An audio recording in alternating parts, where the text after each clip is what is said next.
In the grand tapestry of history, some figures emerge as beacons of their time, their stories echoing through centuries. Today, we journey back to the 8th century to uncover the tale of a young man whose ambition and military genius carved a new chapter in the history of the Indian subcontinent. This is the story of Muhammad bin Qasim, the young conqueror. Our story begins in the year 711 AD. The mighty Umayyad Caliphate, stretching from the Iberian Peninsula to the borders of China, was at the zenith of its power. The Caliph, Al-Walid I, and his powerful governor of the eastern provinces, Al-Hajjaj ibn Yusuf, were looking to expand their influence further east.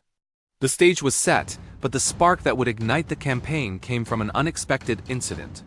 Merchant ships belonging to the Caliphate, sailing from Ceylon, now Sri Lanka, were attacked and plundered by pirates off the coast of Dabal, a bustling port city in the Kingdom of Sind. On board were not just valuable goods, but also the orphan daughters of Muslim merchants who had passed away in Ceylon. When news of this outrage reached Al-Hajjaj, he was furious.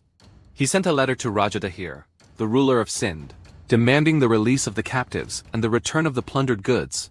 Raja Dahir's response was dismissive. He claimed the pirates were beyond his control and that he was powerless to act. This reply was seen as an insult and a direct challenge to the authority of the Caliphate. For Al-Hajjaj, this was the final straw. It wasn't just about pirates anymore. It was about protecting trade routes, asserting dominance, and responding to a perceived act of aggression. After 2 smaller, unsuccessful expeditions, Al-Hajjaj knew he needed a commander who was not only skilled but utterly determined. He chose his own nephew and son-in-law, a young man of just 17, Muhammad bin Qasim. Imagine being 17. For most, it's a time of youthful dreams and uncertainty. But Muhammad bin Qasim was no ordinary teenager. He had been groomed for leadership from a young age, demonstrating remarkable intelligence, bravery, and a natural talent for military strategy. Entrusting such a monumental task to someone so young was a massive gamble, but Al-Hajjaj had complete faith in his protégé. He assembled a formidable army of 6,000 Syrian cavalry, a camel corps of equal strength, and a baggage train of 3,000 Bactrian camels. Additionally, a naval fleet carrying 5 massive catapults, including one named the Bride, which required 500 men to operate, sailed to meet him at Dabal. Upon arriving at the gates of Dabal in 712 AD, Muhammad bin Qasim faced a well-fortified city. At the heart of the city's defense was a tall temple, atop which flew a large, red flag. The local populace believed that as long as the flag flew, the city could not be taken. It was a powerful symbol of their invincibility. Muhammad bin Qasim, a keen strategist, understood the psychological importance of this flag. He turned his most powerful catapult, the Bride, towards the temple. After a relentless bombardment, the flagstaff was shattered and the red banner fell to the ground. The effect was instantaneous and devastating. The morale of the defenders collapsed. Seeing their symbol of hope destroyed, panic set in. Muhammad bin Qasim seized the moment and ordered a full-scale assault. His forces stormed the city, and after fierce fighting, Dabal fell. The conquest of Dabal was a resounding success and sent a clear message to the rest of Sind. A new power had arrived.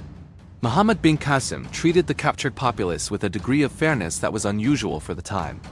He offered them a choice: embrace Islam or pay the jizya, a tax for non-Muslim subjects, which guaranteed them protection and the freedom to practice their own religion. This policy would become a hallmark of his campaign, helping to pacify conquered territories and win over local populations. With Dabal secured, Muhammad bin Qasim began his march inland, following the course of the mighty Indus River. His next major objective was the city of Niran. As he approached, the city's Buddhist leaders, having heard of his victory at Dabal and his policy of religious tolerance, decided to surrender peacefully. They opened the city gates, offering provisions and assistance to the Arab army. This peaceful submission was a significant strategic victory, saving precious time and resources. But Raja Dahir was not going to give up his kingdom without a fight. He gathered a massive army, including war elephants, a terrifying force on the ancient battlefield, and prepared to confront the young invader. The 2 armies finally met at the Battle of Aror, also known as the Battle of Rajasthan, near the banks of the Indus River. Raja Dahir's forces vastly outnumbered Muhammad bin Qasim's army. The battle was intense and brutal. Dahir, leading from atop a magnificent white elephant, fought with great courage. For a time, it seemed the sheer size of the Sindhi army might overwhelm the Arabs. However, Muhammad bin Qasim's superior tactics and the discipline of his troops began to turn the tide. In a pivotal moment, a well-aimed flaming arrow struck Raja Dahir's howdah, the seat on his elephant, setting it ablaze. The panicked elephant, in pain and confusion, bolted towards the river. Seeing their king's elephant flee the battlefield, Dahir's army fell into disarray, believing he had either retreated or been killed. Although Dahir quickly regained control of his mount and returned to the fight, the damage to morale was done. He fought valiantly until he was eventually surrounded and killed. The death of the king shattered the remaining resistance, and the Sindhi army was decisively defeated. The victory at Auror was the turning point of the campaign. The capital of Sindh fell, and with it, the heart of the kingdom's resistance was broken.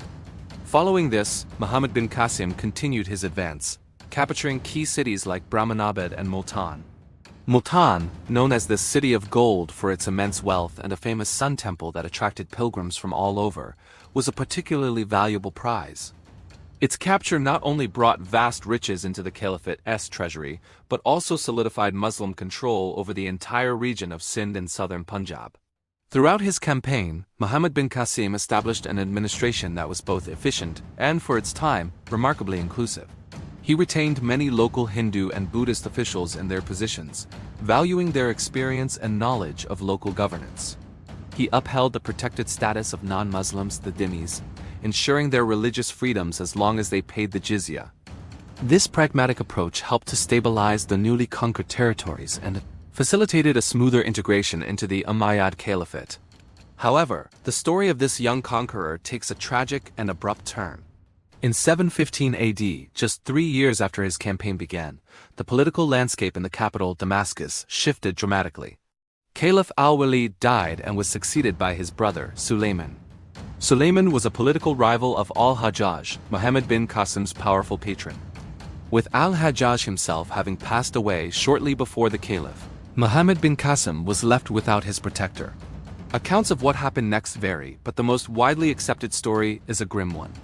Accused by his political enemies of various trumped-up charges, Muhammad bin Qasim was recalled from Sindh.